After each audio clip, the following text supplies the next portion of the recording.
ప్రస్తుతం భూమి చుట్టూ ఎన్ని శాటిలైట్లు తిరుగుతున్నాయో తెలుసా? అయితే చూడండి, గత 5 ఏళ్లలో భూమి చుట్టూ ఉన్న శాటిలైట్ల సంఖ్య రెట్టింపైందని నిపుణులు చెప్తున్నారు. స్పేస్ ఎక్స్ లాంటి సంస్థలు భారీ స్థాయిలో ఉపగ్రహాలను ప్రయోగిస్తుండటంతో అంతరిక్షంలో శాటిలైట్ల సంఖ్య మరింత పెరగనుంది. దీంతో భవిష్యత్తులో కక్ష్యలు ఉపగ్రహాలతో నిండిపోవచ్చని కూడా శాస్త్రవేత్తలు అంచనా వేస్తున్నారు. ఒకప్పుడు అడపాదడపా శాటిలైట్ల ప్రయోగాలు ఉండేవి. ఇప్పుడు ప్రైవేట్ సంస్థలు కూడా రంగంలోకి దిగుతున్నాయి.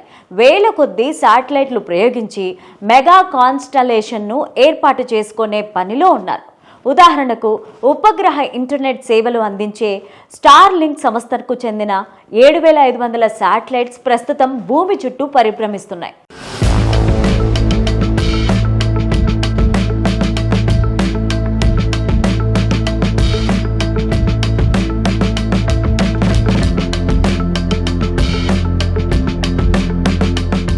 అంతరిక్షంలో పరిభ్రమిస్తున్న మొత్తం స్పేస్ క్రాఫ్ట్లో వీటి వాటా ఏకంగా 60% అని శాస్త్రవేత్తలు చెబుతున్నారు. ఇక స్టార్ లింక్కు పోటీగా అమెజాన్ కూడా రంగంలోకి దిగింది.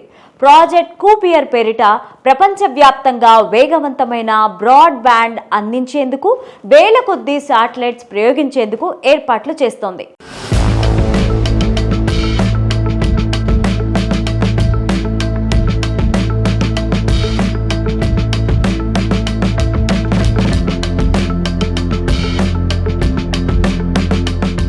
ఇక చైనా కూడా 1000 సేల్స్ పేరిట తనకంటూ అంతరిక్షంలో ఒక భారీ శాటిలైట్ సమూహాన్ని ఏర్పాటు చేసుకుంటోంది. స్పేస్ ఎక్స్ కు చెందిన ఫాల్కన్ 9 పునర్వినియోగ రాకెట్లు అందుబాటులోకి రావడం కూడా శాటిలైట్ ప్రయోగాలు ఇమ్మిడి ముమ్మిడిగా జరగడానికి కారణమని శాస్త్రవేత్తలు చెబుతున్నారు.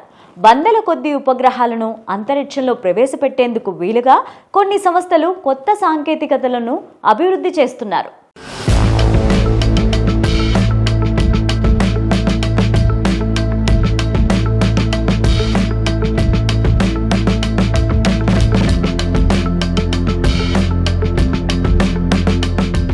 ఈ పరిణామాలను ప్రత్యక్షంగా చూస్తోన్న శాస్త్రవేత్తలు అసలు ఒక కక్ష్యలో ఎన్ని ఉపగ్రహాలు పట్టొచ్చన్న అంశంపైన దృష్టి సారించారు. వివిధ యూనివర్సిటీ శాస్త్రవేత్తలు ఈ ప్రశ్నలకు సమాధానం కనుక్కునేందుకు ముమ్మర ప్రయత్నాలు చేశారు. ప్రస్తుతం క్రియాశీలకంగా ఉన్న కమ్యూనికేషన్, మిలిటరీ ఉపగ్రహాల్లో అనేకం భూమి సమీప కక్షలోనే పరిభ్రమిస్తున్నాయి. ఈ కక్షల్లో గరిష్టంగా 1,00,000 ఉపగ్రహాలను ప్రవేశపెట్టొచ్చు. అంతకు మించి ఉపగ్రహాల సంఖ్య పెరిగితే అవి ఒకదానికి మరొకటి ఢీకొని కూలిపోతాయని చెబుతున్నారు.